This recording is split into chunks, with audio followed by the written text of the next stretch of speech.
Bem-vindos a mais uma edição do JR 15 Minutos, o podcast da Record que aprofunda as notícias que mais mexem com a nossa vida. O Ministério da Saúde anunciou recentemente a inclusão da trombectomia nos procedimentos realizados pelo Sistema Único de Saúde. O tratamento altamente especializado é usado na fase aguda do AVC isquêmico. A medida é uma esperança para o tratamento da doença que registra globalmente quase 14 milhões de novos casos e 5,5 milhões de mortes por ano. O que é a trombectomia mecânica? Quais são os benefícios deste tratamento? A terapia aumenta as chances de pacientes com AVC isquêmico ficarem com poucas ou nenhuma sequela? Como será a incorporação desse procedimento dentro dos hospitais públicos? O JR 15 Minutos de hoje discute mais sobre o tratamento e a importância da medida com a neurologista e presidente da World Stroke Organization, Sheila Martins. Bem-vinda ao nosso podcast, doutora. Muito obrigada, é um prazer estar aqui com vocês hoje. Quem nos acompanha nessa entrevista é o repórter do Jornal da Record, Rogério Guimarães. Ô Rogério, apesar da gravidade da doença, a boa notícia é a incorporação dessa técnica, a trombectomia, nos procedimentos realizados pelo Sistema Único de Saúde. Oi, Celso, obrigado pelo convite. Olá, doutora Sheila. Exatamente, Celso. Recentemente foi publicada no Diário Oficial da União a portaria que oficializa a disponibilização da trombectomia mecânica no SUS. Um procedimento que, até então, não era custeado pelo Sistema Único de Saúde. Celso, alguns hospitais privados já realizam o tratamento. Agora, doutora Sheila, explique pra gente o que é trombectomia mecânica. E por que essa medida é comemorada por médicos e pacientes? A trombectomia mecânica é um procedimento onde se punciona uma artéria na virilha, como se faz um cateterismo cardíaco, e por essa artéria na virilha se vai com um catéter até o cérebro, então fazendo um cateterismo cerebral para encontrar o coágulo que entope a circulação no AVC isquêmico grave e pescar esse coágulo, que pode ser feito de duas maneiras. Ou por um stent que se abre dentro desse coágulo e incorpora ele e retira ele da circulação, ou por uma aspiração, então um sistema que vai lá onde está esse coágulo e suga esse coágulo para fora da circulação, abrindo o vaso sanguíneo e retornando então a circulação cerebral naquela área que estava em sofrimento. Isso faz com que o paciente, se for feito rápido, fique com menos sequelas ou até sem sequelas. E por isso que a gente tem que ser rápido para abrir a circulação cerebral. Por que é tão comemorado? Porque esses AVCs tratados por esse procedimento são os mais graves, os que deixam os pacientes mais sequelados. Então, os pacientes não tratados, 50% ou morre ou fica vegetativo. É metade dos pacientes, nos melhores centros. Então, o procedimento reduz enormemente essa chance de morte e sequela grave, de 50% para 30%, que já é bastante, aumenta em 2,6 vezes a chance do paciente ficar independente, não precisar de outra pessoa para as atividades do dia a dia, e aumenta em 3,5 vezes a chance dele ficar sem sequela nenhuma. Então, realmente é um tratamento poderoso que só era oferecido nos hospitais privados e agora o SUS vai começar a oferecer para os seus pacientes também. Por isso a gente está muito feliz. Ao longo dos últimos anos, o tratamento para acidente vascular cerebral tem passado por grande revolução, devido aí ao desenvolvimento de novas técnicas de terapia. Quais são as vantagens da trombectomia mecânica? E a técnica é utilizada dentro de que contexto? Então, o que a gente tinha até hoje? Desde 2012, o Ministério da Saúde incorporou 2 tratamentos muito importantes para o AVC. Um é a utilização de unidades de AVC com uma área específica dentro do hospital para cuidar desses pacientes com uma equipe multidisciplinar, que não é só do médico, é o médico clínico, o neurologista, o enfermeiro, o técnico de enfermagem, fisioterapeuta, fonoaudiólogo, terapeuta ocupacional, assistente social, psicólogo, nutricionista. Então, uma super equipe especializada que atende esse paciente na urgência, usa os tratamentos de abrir a circulação se precisar e reabilita precocemente. Isso diminui mortalidade e incapacidade do paciente. Então, isso o Ministério da Saúde incorporou em 2012. E, além disso, incorporou a trombólise endovenosa, uma medicação que se usa na veia até 4 horas e meia de início dos sintomas, que vai pela circulação e tenta dissolver aquele coágulo coágulo que está entupindo a circulação para os AVCs isquêmicos. Funciona, tem que ser implementada. Hoje o Brasil tem 100 hospitais do Ministério da Saúde recebendo recurso com essas técnicas, a unidade de AVC e a trombólise endovenosa, mas para os casos quando é um grande vaso obstruído, a trombólise não funciona tão bem. Então, nesses casos, só 25 a 30% o vaso sanguíneo abre. Então, precisava de uma técnica mais poderosa para abrir esse vaso sanguíneo. A trombectomia, no estudo brasileiro que provou que o tratamento funciona no SUS, abre em 82% dos casos. Então, é uma enorme diferença para aqueles casos que são mais graves, que são 30% de todos os casos de AVC e certamente dando um benefício muito grande para o sistema público de saúde. Então, não é qualquer hospital. Tem que ter uma estrutura mínima e tem que ter uma capacitação desse profissional para que o tratamento de verdade funcione. E por isso que essa habilitação inicial foi em 12 hospitais. Agora, doutora, dados de mortalidade por AVC, além do tempo de internação no hospital, reinternações e pacientes em tratamento, podem ser critérios de escolha para a implementação da tecnologia? Podem, e isso foi um ponto muito importante. Nós temos um estudo no Brasil, que foi feito pelo professor Norberto Cabral. Então, pegou 4 regiões do país, 4 cidades diferentes. Joinville como basal, que foi a primeira unidade de AVC, com todos os tratamentos implementados,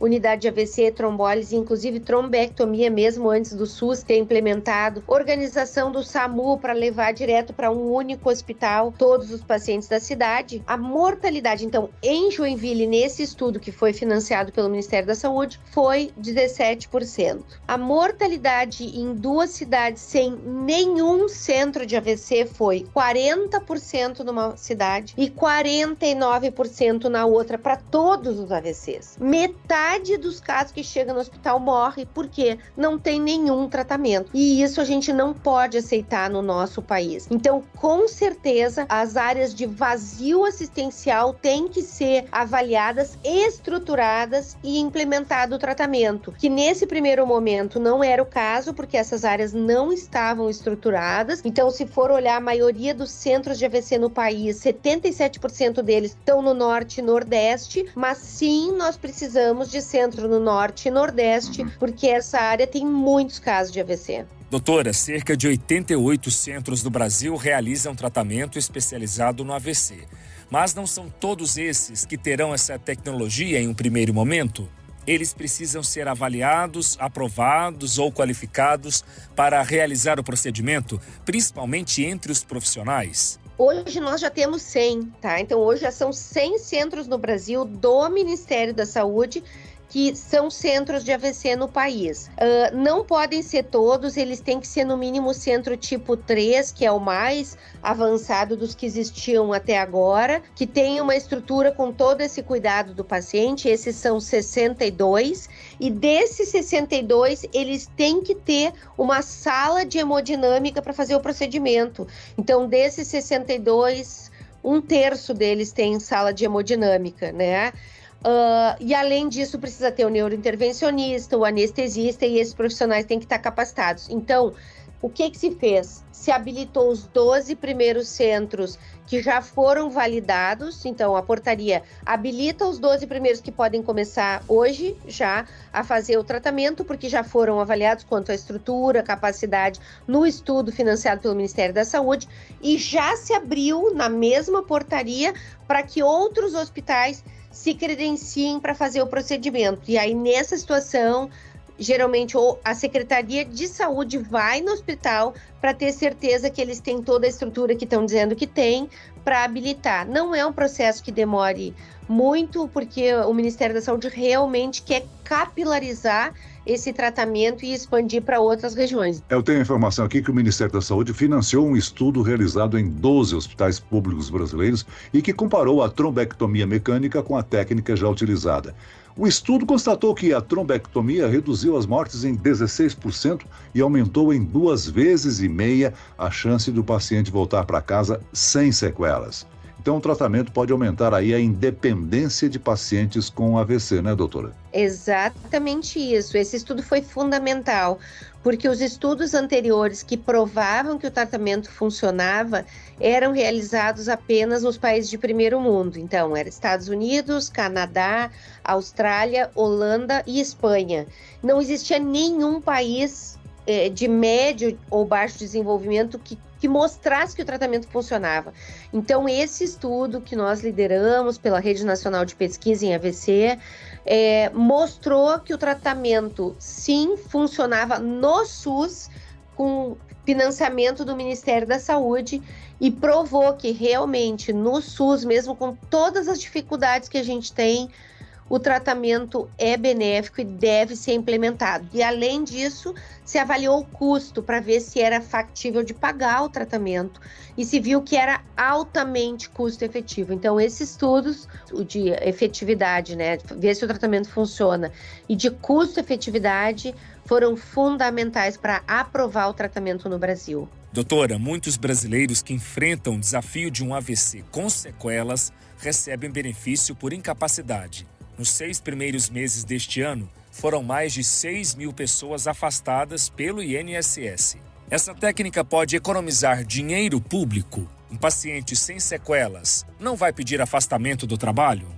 Com certeza, tem várias maneiras de reduzir o custo se a gente usar o tratamento adequado.